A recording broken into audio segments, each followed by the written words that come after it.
to QI, where tonight is a chaotic clutter of K-words. Let's clock the contestants. The kind-hearted Sarah Pascoe. The Calipigian Jack Whitehall. The knowledgeable David Mitchell. And knock me down with a kangaroo, it's Alan Davis. And this week's call signs are all K creatures. Sarah goes... Is it a bird? Yes. OK, it's a bird. In this movie? And a British wonderful... The man who was in love with the kestrel. Short and Kestrel. Kes. Kes, Oh, yeah. that was But my that's the film. question. Very good. And Jack goes... Oh, got to know that. okay, that is Kevin Bacon getting into really hot water. I'd know that sound anywhere. He likes it lukewarm. He does. Kookaburra is the right answer to Kookaburra. David goes...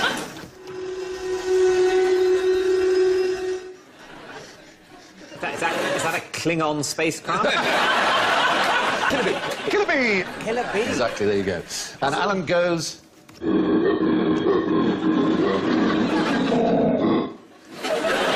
It's genuine animal recording. Kangaroo. No. Koala. Yes! Yes! It's a koala! Who'd have thought the koala sounded like that? Anyway, there we go. Just before we start, I've got a bit of very good news for you, David, because your old nemesis, Colin, the QI scorer, has been replaced by a new scorer called Murray, who happens to be a huge fan of yours. So I think that bodes well for this evening. Well, I'm very glad to hear it. Excellent. It's told me too late to bribe him. What's happened to Colin, though? Why He's been promoted, actually. He's now, I think, probably counting votes in the House of Lords, or something similar. But We're one step away from the House of yes, we are. Exactly. I think this programme would be an excellent house of reform. It You would, know, wouldn't just it? let all the legislation come before us, we'll fiddle with it, hopefully, gag it up a bit, Yeah. send it on to the Queen.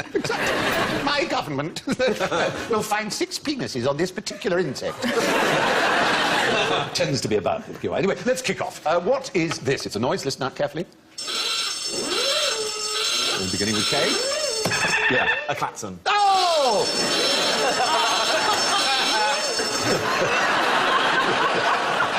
In a strange sort of way, pop just ate itself, didn't it?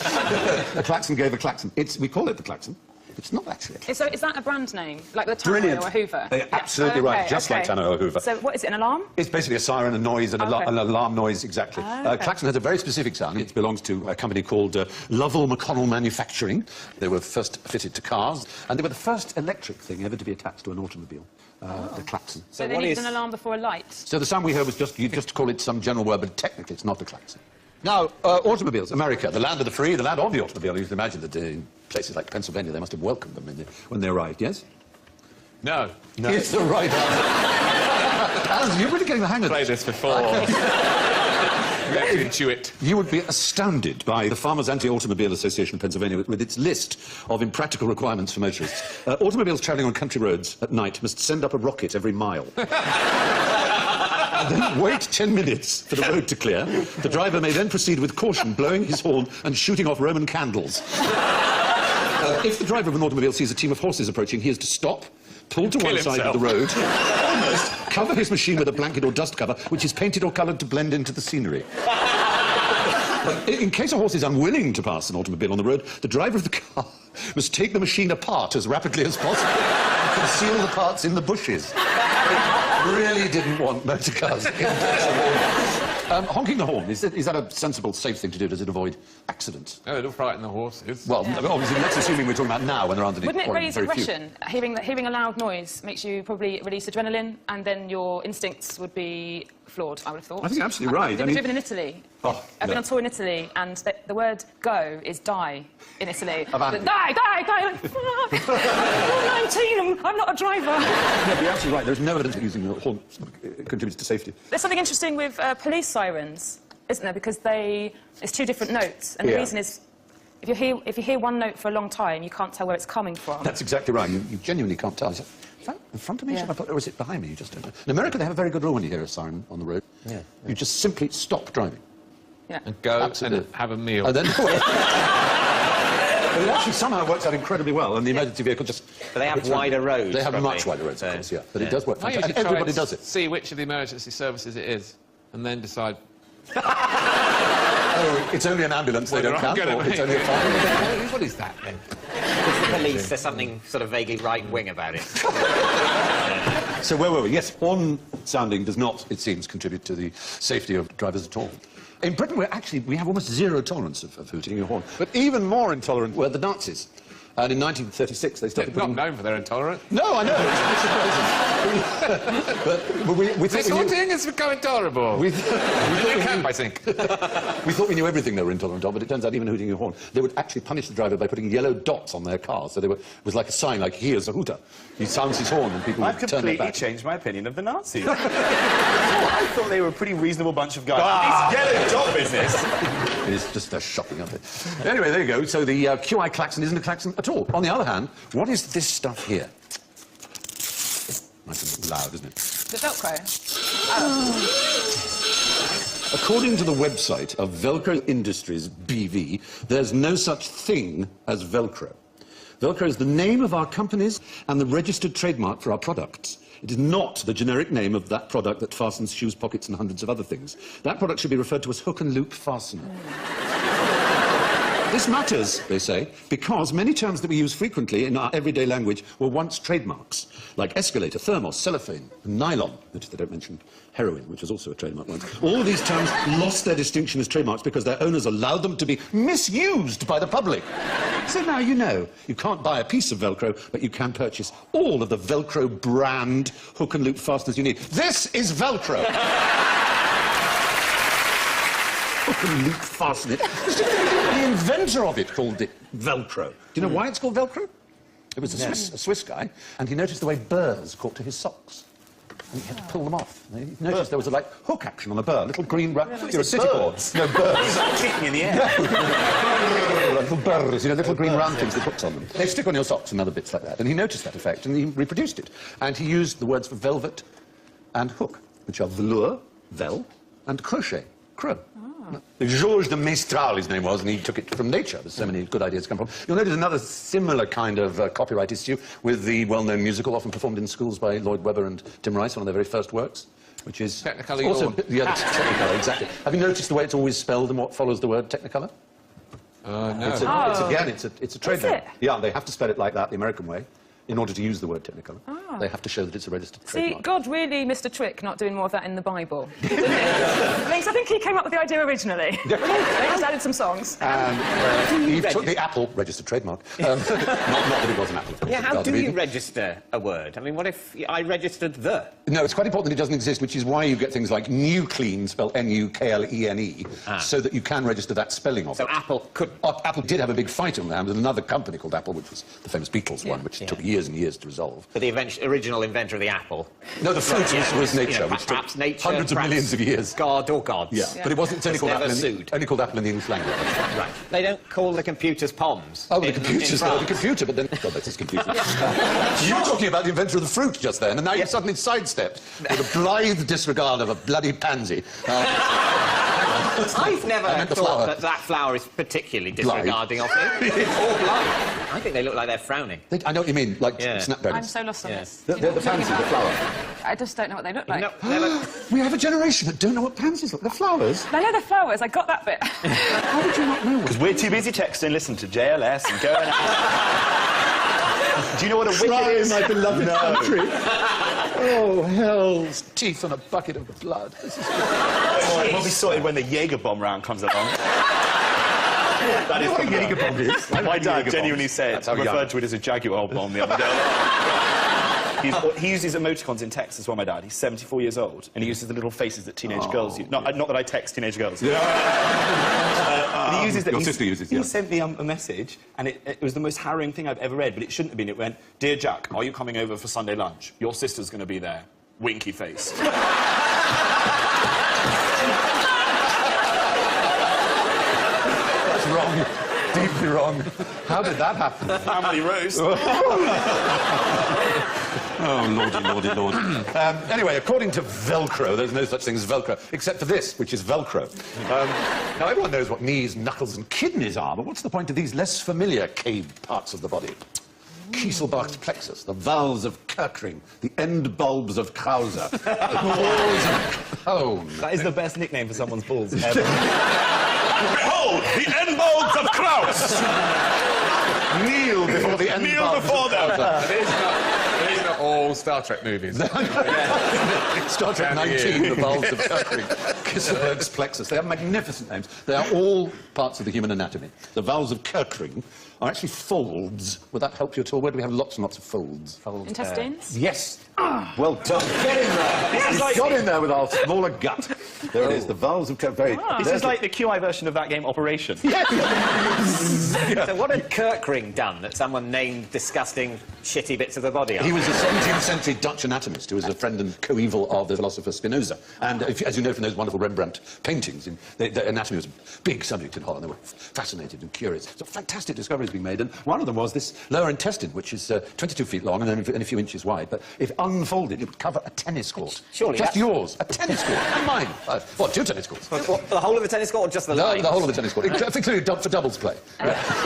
It's pretty astonishing. So what's interesting about the intestine is we used to be herbivores, which is why we have so much intestine. Because when you only eat plants, you have to take a really long time digesting to get everything out of them. And now we're carnivores, and it's sometimes why we have digestive problems in terms of dairy and stuff. But giant pandas, who are carnivores, they have they were carnivores. Oh, were they? So we're one of only 3 species that have changed over, one to the other. It's us pandas and squirrel.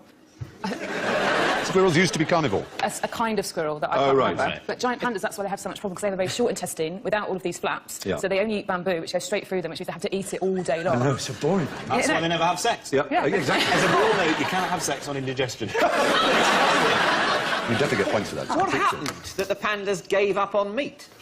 Evolution and their circumstances. Well, I mean, it's not working very well for them. You're going to get logically cross with them. I mean, it seems... They took a wrong step. Idiotic. They can't... there's like 25 minutes a year they can have sex and it will work if they can be bothered, which they never can. They look ridiculous. Let's not bring looks into this. I'm not saying they're not sweet, but they're not dignified, are they?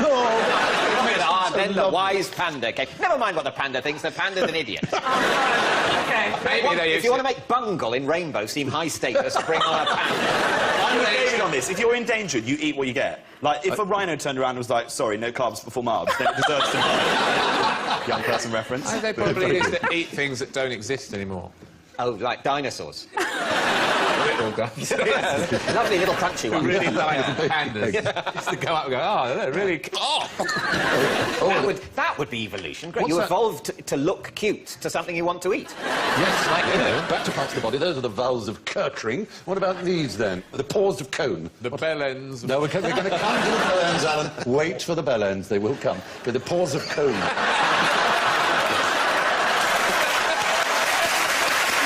I don't know what's going to come. I never know what's going to issue It's from me. another ringtone, I can't wait. That is Twitter in a nutshell. Aye, aye, aye. The pores of Cone are incredibly important. We need them deeply. There They're are not pores- holes in the surface of the skin. Not in the skin. Those are where we have obviously millions of pores. They're an internal pore. They're internal pores. Is it on bones? No, not in No. bones. Or They're in bone order to marrow? equalise pressure. In the lungs. And as a backup system in the lungs, exactly right, yeah. Named after a German pathologist who was expelled by the Nazis in 1933. But there they are. Did he bib his horn? Yes. I found some pores in the lungs! I wish it were for such an... Out, good get thing. out. There you go. And amazingly, they form an emergency backup system along with the canals of Lambert and the fenestrations of Boron. I thought you said butler. That would have been perfect. I know a defenestration is chucking someone out of the window, so a fenestration is presumably chucking someone in. No, it's just a window shaping, I think, a window-making right. thing. It was the defenestration of Prague, wasn't it? It was a historical event. Quite know what happened there, but... People got thrown out Out of of the window. windows. The whole city wasn't thrown out of the window. In Prague. Yes, in Prague. But the... Defenestration of Amsterdam was a historical event that happened on a stag do that I took. I'm sure it did. Those prostitutes do not like getting touched. Oh. Not me! Oh, right. You mean the with window ones? Yes. Oh, sorry, I got you. Just for a minute, I was really I'm disturbed. not there. No, no. By the way, if I was, that's how I do it. You'd never be out of work, I promise you. The end bulbs... the end bulbs... Work. The end bulbs of Krauser. Yeah. Now, what could they be? The helmet. We have them on the genitalia in mulberry-like clusters, as a matter of fact. Mulberry-like. Mulberry-like, we have a lot of them on What, the the little funny genitals. bits on the... Simple bits on the right that are all... that is like scooter.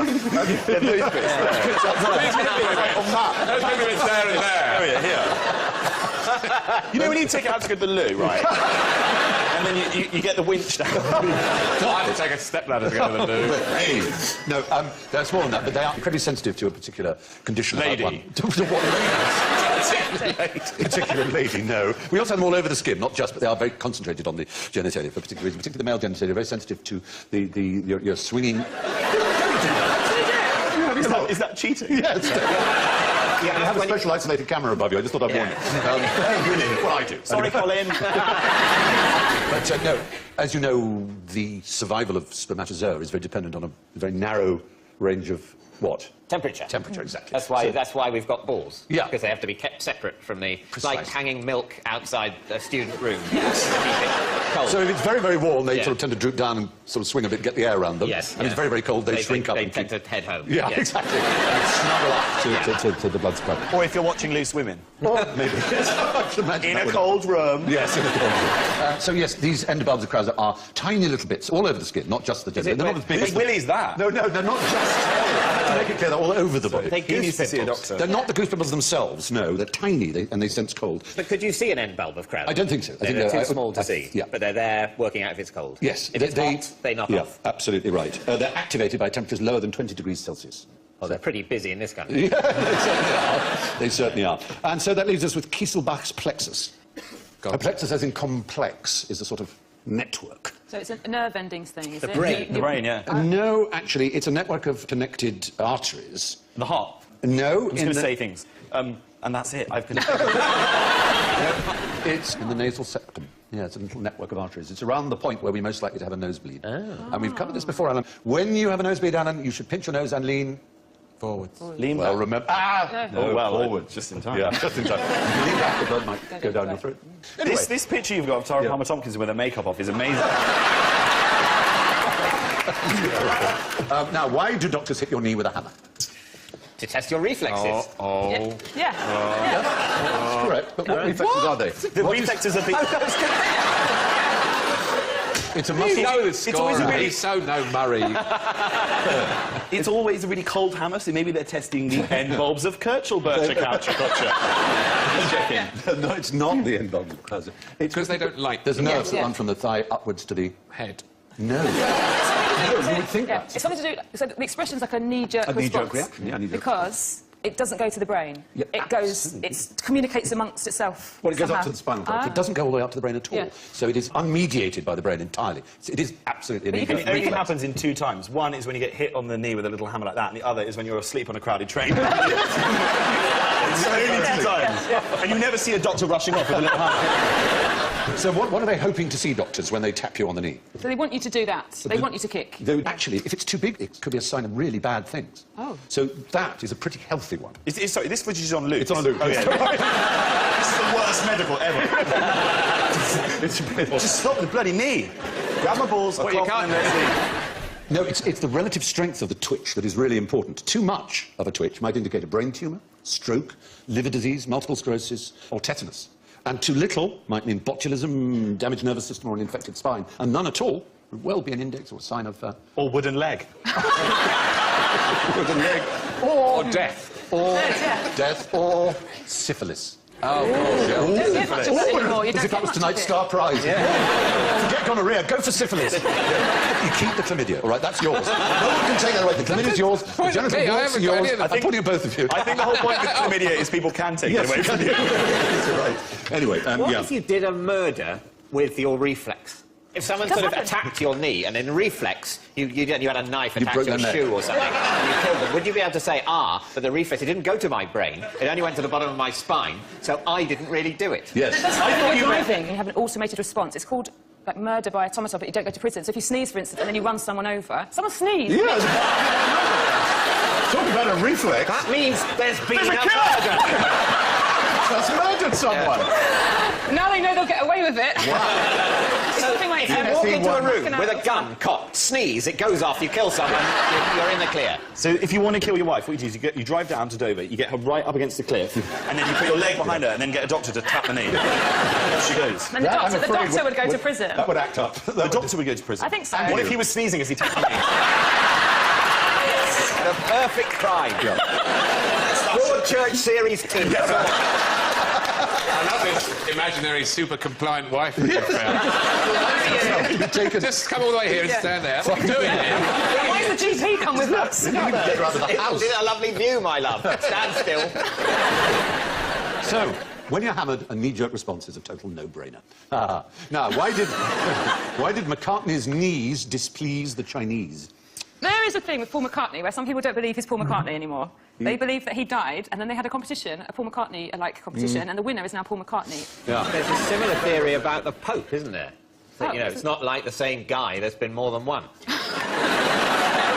Because otherwise he'd been, you know, 2,000 years old, so... There's also a conspiracy theory with Tony Mortimer from East 17. That, no, I made that up. I thought it could run. Yeah, but actually, I'm afraid we're not talking about Paul McCartney. This is actually the first Earl McCartney in the 18th century. And there is a picture of him, and you can see he's down on one knee, bowing, quite straight-backed, to... Who might that be, that figure that he's bowing to? Some. It'd be an emperor. The Emperor of... China? Oh, the Emperor of China, absolutely. And now, in order to demonstrate obeisance to the Emperor of China, you have to do a particular thing, the Chinese for which is to knock your head. In other words, knock your head on the ground. You know what the Chinese for knock your head is? Kowtow? Kowtow is the right answer. To kowtow. Yeah, bravo. Well done. And in an act that shocked the world and had been described afterwards as possibly the most significant act in world history. He refused to kowtow? He refused to kowtow to the Emperor. And he had a trade delegation, and not surprisingly, the trade delegation was refused, was rebuffed. Chinese scholars nowadays, sinologists, believe that, in fact, they were just not interested in having trade relations with Europe and the rest of the world. And, indeed, the following year, a Dutch trade leader kowtowed something like 30 times, including to a biscuit or some similar sweetmeat that had been sent to him by the Emperor. And he even kowtowed to that in public to show how willing he was to kowtow, and he got rebuffed as well. So, Did McCartney do something else, though, to greet him? no, well, you saw in that opening picture. Yeah. A straight He back, just went straight down on one. It's not like he went suck bitch. Oh, no. It could have been Doon definitely. him. Yeah. Exactly. This was in 1793 that this incident, called one of the most decisive moments in world history, happened. But it, you know, obviously trade with China was fantastically important then, as it is fantastically important now. Look what you can see in the back of that shot. There's a man dismantling his car out of respect. With that landscape. That isn't real landscape, that is a sheet. There's a Ford Mondeo. And a very small-headed horse. They do this to make men look taller. The Charles I statue at the end of Whitehall, Trafalgar Square's got a really tiny head because Charles I was so short. He loved being painted on a horse because he was a very short man. There's a really wonderful secret thing about the Oliver Cromwell statue outside the... Oh, the Oliver Cromwell. He's got his flies undone. No, the one that's outside the House of Parliament, and that looks at a Charles I bust on That's right. Westminster A Abbey. tiny bust, about that big. Because they wanted to leave them staring at each other for all eternity, these enemies. So you see this big thing of Cromwell outside the House And of a Parliament. tiny little and you would Charles never, ever see it. There's a little chapel Yeah. on the Westminster Abbey side, and it's like a little circle there, and there's this tiny face when we- staring straight at him. But there was little symbols. You know about the black dot? So this is really No, boring. this is great. This is all... So- You saw it on Cash in the Attic as well.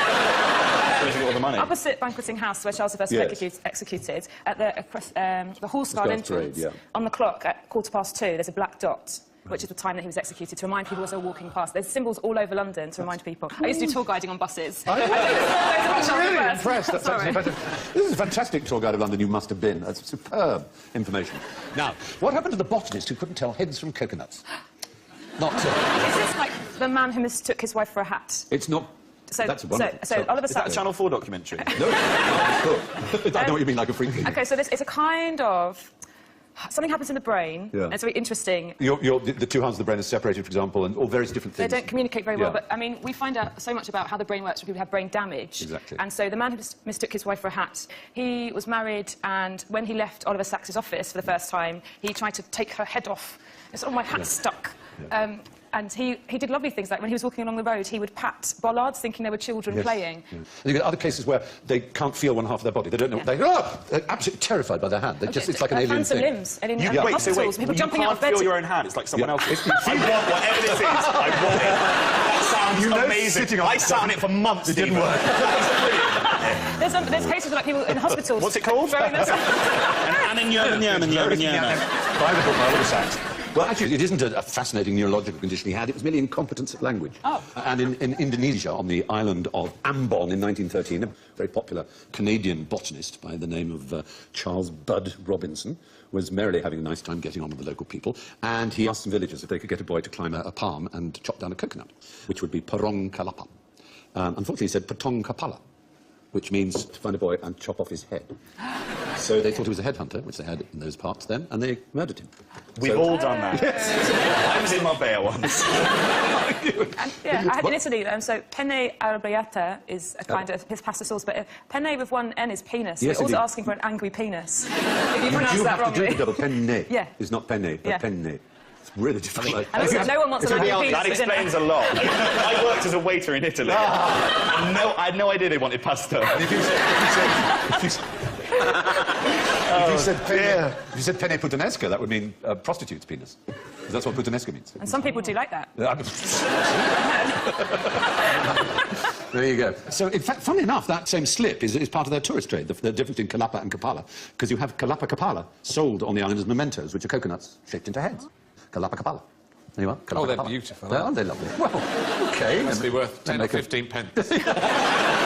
There's an Indonesian tongue twister that goes Kalapa Diparut, Kapala Digaruk, Kalapa Diparut, Kapala Digaruk, which means coconut being grated, head being scratched. Coconut being grated, head being scratched. Don't say it, Well though, done 'cause for someone will saying kill it. you. And we've even got a fantastic Finnish little one which goes cocoa, cocoon, cocoa, cocoa, cocoa, cocoa, cocoa, cocoa, cocoa. How now, brown cow? Wait, serious. Collect all the wood for the bonfire. All the wood for the bonfire? Yes, all the wood. Always means such stupid things. Yeah. Anyway, Charles Robinson lost his nut for a cocoa nut. What's a knocker-upper's knocker-upper? Well, that would be the person that wakes the person that went around the streets waking people by bashing their windows with a long stick. Is completely, utterly and entirely the right answer. Oh. Absolutely, yes. It seems obvious when you think about it that after the beginning of the Industrial Revolution, as people flocked into cities, they didn't work the usual daylight hours, they had worked in the countryside, and there were no such things as alarm clocks. So they had to be woken up for getting to mill, tap on the window by a man with a long So stick. do these guys stay up all night? That's the point. A knocker-upper's knocker-upper, as David rightly Yeah. said, was someone who did stay up all night. And then their last act was to wake up the sleeping knocker-uppers. And then they'd go to bed and be on the night shift, you know, as it were. There was a Dorset knocker-upper, someone who were quite well known, called Caroline Jane Cousins, known as Granny Cousins, who used a lantern on the long pole, so in winter time it sent a bit of light as well as a tap, So it's tap, like one tap. of the SAD lamps. Yes. Kind of happens gradually. Exactly. Do they even have, like, nice breakfasts? Nice That would be a breakfast for nice people touch, who wouldn't work it? in mill. Bacon and eggs on the end of a pole. Very They nice. still do this in some Premier Inns. Lenny Henry. Lenny, wakes get you up. personally. There was a famous Limehouse knocker-upper called Mary Smith, but she had a fantastic technique, which was shooting peas out of a pea shooter at the windows. Isn't that cool? That's very cool. And she look a marvellous sight. Yeah. Mary is my kind of woman. Yeah? Put it this way. Would you Mary like- was round mine, she would not be getting up at 4 o'clock in the morning. It's wonderful. The way she's got her hand on her hips. But anyway, there you are. A knocker-upper's knocker-upper was a human alarm clock's human alarm clock. Now, which organisation do these people represent? The BNP. Ku Klux Klan. So what? The Ku Klux Klan. No, those are not clansmen. Druids. Nor are they Ghosts. druids. Nor are they The ghosts. dressing gown enthusiasts of Northern England. Something more than a dressing gown, there, Are isn't they it? religious people? They are? Is Okay. it the worst Halloween party ever where everyone's turned up the same? Yes. No, it isn't. What a gesture. Is it some sort Catholic- of Catholic procession in Spain? Spain, Spanish Catholics, absolutely right. They're penitents, and they're called capirotes, these particular things they wear. They must be aware that these days that has other connotations. But they're probably like, oh, They we like to had it first. reclaim it. Yeah. You I'm know? not sure they've quite succeeded. But the mystery is why an ultra-Protestant, ultra-racist, white organisation would choose a Spanish Catholic piece of headgear to represent them. Because this had been going for, 1,000 or so years, more than. All the way through the Inquisition, these were used. They were very much a symbol of the Inquisition. Isn't there something about the Ku Klux Klan? They think they're the Knights Templar as well. Now, I don't think any of this Knights Templar thing is particularly true, but there are more plausible theories about its origin. No, I didn't think they were the Knights Oh, right, no. Templar. The Just fact that they cross on them, were. of course, is, Yeah. obviously Yeah. similar Because to they're that. so cross. The Klan's deep roots may reside in the horse whispering societies in rural Aberdeenshire, of all places, where there were 6 from the town of Buchan, supposedly, who went over to America and joined the Confederate Army, and afterwards formed this club of Confederate people in the South, which was largely for pranks and high-spirited larks, until some appalling man called Nathan Forrest joined it and started turning it into an excuse for burning black churches, lynching black people and murdering them. Where does Ku Klux come from? Well, it's from the Greek kuklos, meaning a circle. So it's the circle, and clan, as obviously, is in clan. Yeah. So hence the idea of the Scottish origins. There's also another thing, which is the clan tara, which is the way one clan would declare war on another, which is a very potent image of the clan. What's probably its most potent image, apart from the little pointy hat. burning cross. The burning cross. Anyway, Spanish Catholics look like they're in the clan. Now, what colour is a red kite? Blue. Red, white. No, thank you. The thing is, they were it a bird? named. Is it a bird? They were named before the English language had a word for orange. We just used the word red for anything that was orange as well. We had the word orange for a fruit. We didn't use it for the colour till the 16th century. We always think it was the colour that named the fruit, and it's not, it's the fruit that named the colour. Exactly right. Yeah. So it's true the robin redbreast, which is clearly orange, not red. We call it a redbreast. Same with the red squirrel. There you are, that's orange. There's no two ways about it. Yeah. And indeed, red-headed people. Yeah. It's not red. If they had red hair. I mean, some people do through modern use of dyes, don't they? Some of your young friends, I expect. And red deer, similarly, are not red, but they were all named before the word orange existed as a colour choice. In those days, people would say, what's the name of that red fruit? Oh, the orange. Yes. Yeah, pass me one of them. Exactly. It could have been, not the orange that made it catch on, but the front of a robin. We could all have, you know, front of a robin brand phones. What colour is it? Oh, it's front of a robin. You know, It would be I'm just confusing. eating an orange. It's such a bright shade of front of a robin. And when people were getting bullied in the playground, it would be way less offensive. Oi, front of the robin pubes. Like that. But why is a robin associated with Christmas? Oh, it's just something to do with Jesus. I know he's very Christmassy. Jesus. Do you know, Is Jesus Christmassy? I don't think he is, considering he started it all, I don't think he's all that Least bit Christmassy. Christmassy. I don't think you can hold it against him, really. No, He's it's not false. entering into the spirit of Christmas. Cheer up. Watch Morecambe and Wise and have some Quality Street. Bring everyone down. Well, I'm just saying, I'm not surprised he's lost control of the festival. Commercialism and Father Christmas, because he's not putting the effort in. He is at Easter time, but we're not pitched it that anyway. interested. Yeah, he's losing that to bloody eggs and bunnies. That's true, that's true. So I was thinking about Jesus because isn't there a story where the robin takes thorns out of his hands and then gets his Lovely red idea. breast? There may well be. They may There's have a tried to story, post-connect yeah. the robin to... because it's obviously only in Britain that it wouldn't be nearly as much known around the Mediterranean, certainly of not in course. Palestine. Not Again, Actually- not Christmassy, is it? No. You know, where Jesus lived wasn't very Christmassy. He wasn't. I was so angry about that. I actually know this. Yes. The robin is associated with Christmas because it's the only bird within the natural world that round the period of December flies back to its original nest with its robin parents, gives them a little bit of alcohol, and then has to sit there as they're a little bit I learnt it in biology. That's very good. The actual reason is because we associate Christmas with Christmas cards, and Christmas cards were delivered by postmen wearing bright red uniforms who were known as redbreasts or robins. That was their nickname. The robins come around for Christmas, and so people started putting on Christmas card a robin to show that a robin would be delivering it. And it was that reason, which is unusual. very But to return to our red kites, do you know anything about red kites in Britain? I think they were reintroduced. They'd gone extinct in Yeah. England, and they were reintroduced very successfully. That's and now right. There's loads of them in There the are. south of England. The thing was, in medieval times, it was actually the law that you had to kill one if you saw one. You actually had to kill it? Yes, you had to. If you were seen observing a red kite without trying to kill it, you were breaking the law. Wow. That was really absurd. amazing. So the numbers drastically reduced. Fortunately, there now are 1,800 breeding pairs of red kites. It's been a hugely successful reintroduction. And lastly, how did the monkey wrench get its name? I'm nervous of this, because this was a fact that came up on The Unbelievable Truth. The marvellous Radio 4 And quiz there show. is, didn't it has happened before that facts we've asserted on The Unbelievable Truth have been, I think the word is mocked. This programme for being factually incorrect. And, you know, I'll be honest with you, I don't do all the fact-checking. Ditto, I have to say. But on that show, what was given to me on a piece of paper to read out was the fact that the monkey wrench was named after a person whose name was something like Monka, and he was some kind of, I don't know, technical... You could not have parenthesised it more, but nonetheless, we Yeah. are beastly rivals of yours. And you did mock us in your last series when you... Again, well, the person that handed me the piece of paper put on it a piece of QI fact error mockery. We had It's said... turning into war. I know, you're right. From now on, it is peaceful. But we're like, in this war, we're like the southern states. We haven't got the resources, and we're going to turn to racism as a result. that Jew boy Fry said. Hope you don't go that far. But no, we correctly said that Descartes, René Descartes, believed that monkeys could speak but didn't, because if they did, it would put them to work. In fact, Descartes reported that he had heard this belief. And you correctly said that, and mocked us correctly. Right. It was a rap over the knuckles. But there you go, that's -50 to David, of course. So The answer, actually, is it's a kind of rather gigantic, not quite sure. The Americans So we might be claim right. it. No, we know that it isn't Mr. Monkey, because an article written in the 1880s said that the true inventor, Charles Monkey, was dying in poverty despite inventing this incredibly useful thing. The problem here is the term monkey wrench was used in England as early as 1807, and these articles were written in the 1880s, so it's just obviously completely impossible for that to be the case. It's generally believed that it's the face of it reminded people of the jaws of a monkey, you know, or that a monkey version of something in the Navy is a sort of rigging up of something. But it's not all bad news for Mr. Monkey, because he is the originator of the phrase "spank the monkey." So, you know, he didn't die in vain. Exactly. Well, there we go. So I'm sorry about that -50. Nobody knows how or why a monkey wrench is so called, though we do know that it wasn't for the reason given on David's otherwise excellent and superb radio show. Which brings us to the matter of scores. Oh, dear. Goodnessly, graciously... Murray can't help me now. I'm afraid it's pretty inevitable that in last place with -41 is David Mitchell. Which, It means I was on 9. yes, it does. You were on +9. And you saved Alan from ignominy, who is on -20 in third place. A magnificent second place for Jack Whitehall, -7.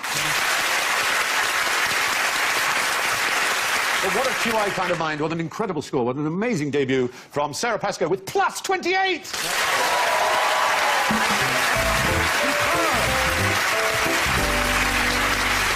Well, that's all for this week, so it's good night and thank you from Sarah, Jack, David, Alan and me. Good night.